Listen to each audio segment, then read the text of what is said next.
दोस्तों, जब अयोध्या नरेश दशरथ के घर भगवान श्री राम का माता कौशल्या के गर्भ से जन्म हुआ, तब लक्ष्मण ने दशरथ की तीसरी पत्नी माता सुमित्रा के गर्भ से जन्म लिया।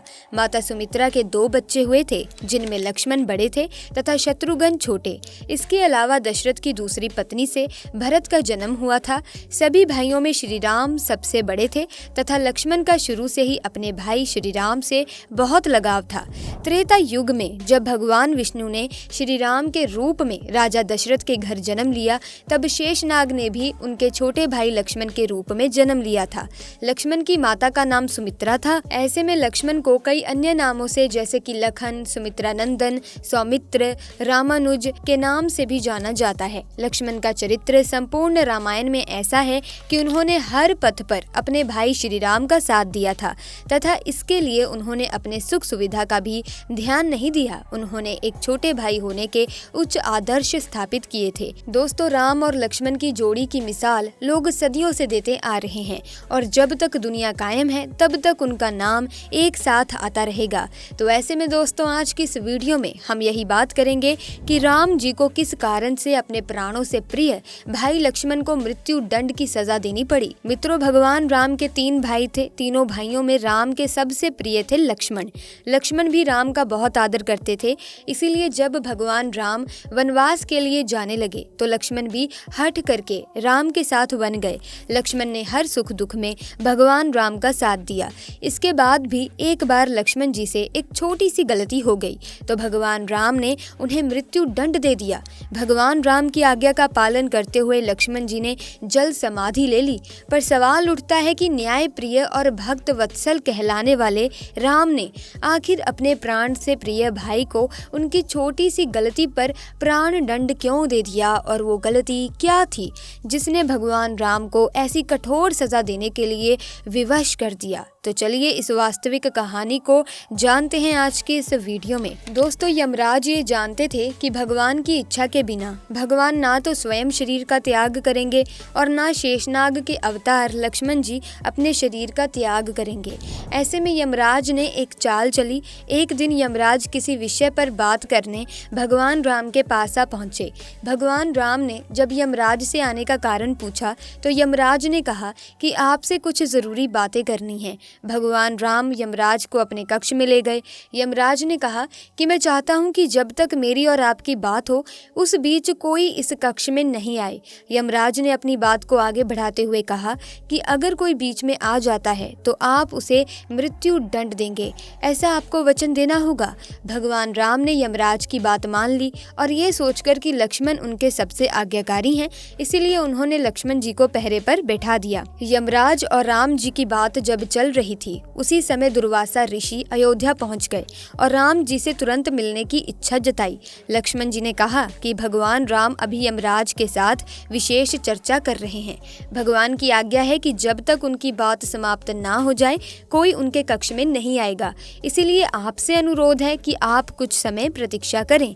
ऋषि दुर्वासा लक्ष्मण जी की बातों से क्रोधित हो गए और कहा कि अभी जाकर राम से कहो कि मैं उनसे मिलना चाहता हूँ, अन्यथा मैं पूरी अयोध्या को नष्ट होने का श्राप दे दूंगा।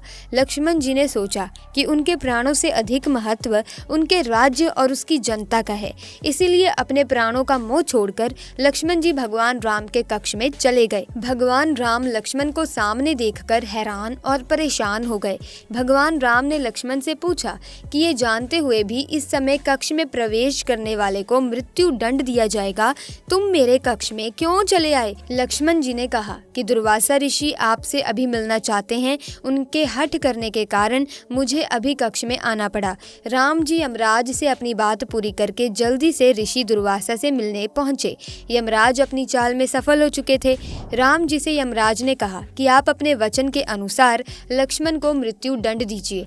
भगवान राम अपने वचन से मजबूर थे। राम जी सोच में थे कि अपने प्राणों से भी प्रिय भाई को कैसे मृत्यु दंड दिया जाए। राम जी ने अपने गुरु वशिष्ठ जी से इस विषय में बात की तो गुरु ने बताया कि अपनों का त्याग मृत्यु दंड के समान ही होता है, इसीलिए आप लक्ष्मण को अपने से दूर कर दीजिए, ये उनके लिए मृत्यु दंड के बराबर ही सजा होगी। जब राम जी ने लक्ष्मण को अपने से दूर जाने के लिए कहा तो लक्ष्मण जी ने कहा कि आपसे दूर जाकर तो मैं यूं ही मर जाऊंगा, इसीलिए अब मेरे लिए उचित है कि मैं आपके वचन की लाज रखूं।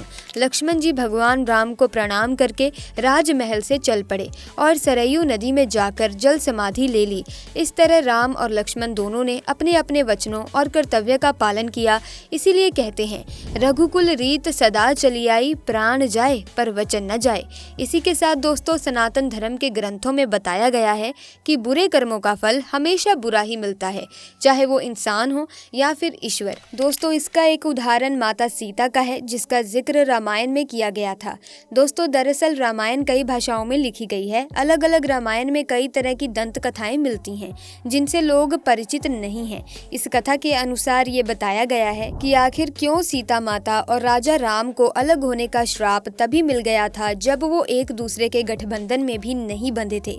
इस कथा के अनुसार माता सीता को एक तोते का श्राप मिला था, जिसकी वजह से उनको भगवान राम से अलग होना पड़ गया था। कथा के अनुसार माता सीता बाल्यावस्था में अपनी सहेलियों के साथ बगीचे में खेल रही थी।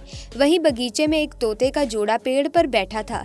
तोते का जोड़ा भगवान राम और माता सीता के बारे में बातें कह रहा था। उनकी बातों को सुनकर माता का ध्यान उन पर गया।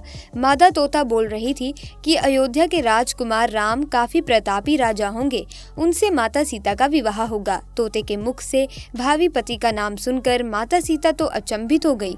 उन्हें अपने बारे में और जानने की इच्छा जागृत हुई, इसीलिए उन्होंने अपनी सखियों से कहकर दोनों पक्षियों को पकड़ लिया और फिर उन दोनों को पुचकार कर पूछा कि भविष्य के बारे में इतना ज्ञान कहाँ से प्राप्त हुआ। तब पक्षियों ने बताया कि इससे पहले हम महर्षि वाल्मीकि के आश्रम में रहते थे, जहाँ हर रोज राम और सीता के जीवन के बारे में बताया जाता है, इसलिए उनको दोनों के बारे में हर चीज कंठ सत याद हो गई। सीता जी ने पक्षियों से कहा कि जिस जनक पुत्री सीता की तुम लोग बात कर रहे हो वो मैं ही हूँ, मुझे मेरे और राम के बारे में और भी बातें जाननी है। तब नर तोता ने कहा, हे सीता, आपका विवाह अयोध्या के राजा दशरथ के ज्येष्ठ पुत्र राम के साथ होगा और आपकी जोड़ी तीनों लोकों में सबसे अद्भुत होगी। सीता जी सवाल पर सवाल पूछती रहीं और दोनों तोता जवाब देते रहे। ऐसे में सीता जी प्रसन्न हो गई और कहा कि अब ये हमारे साथ ही यहाँ पर रहेंगे। लेकिन ये सुनकर तोता हैरान रह गया और उसने कहा कि हम पक्षी हैं, हमें पिंजरे में कैद ना करो। तोते ने इसके लिए बहुत याचना की। तब सीता जी ने नर तोते को तो छोड़ दिया, लेकिन मादा तोते को नहीं छोड़ा और कहा कि ये मेरे साथ रहेगी। नर तोता ने कहा कि मेरी पत्नी गर्भवती है, इसीलिए ऐसे समय पर उसको जाने दें। हम दोनों एक दूसरे का वियोग भी सहन नहीं कर सकते, इसीलिए आप मेरी पत्नी को जाने दें। लेकिन सीता जी ने उसकी एक न सुनी। इस पर मादा तोते को बहुत गुस्सा आया और श्राप दिया कि जिस तरह तुमने गर्भावस्था में मेरे पति को मुझसे अलग कर दिया है, वैसे ही गर्भावस्था के दौरान तुमको भी पति का वियोग सहन करना पड़ेगा। इतना कहते ही मादा तोता ने अपने प्राण त्याग दिए।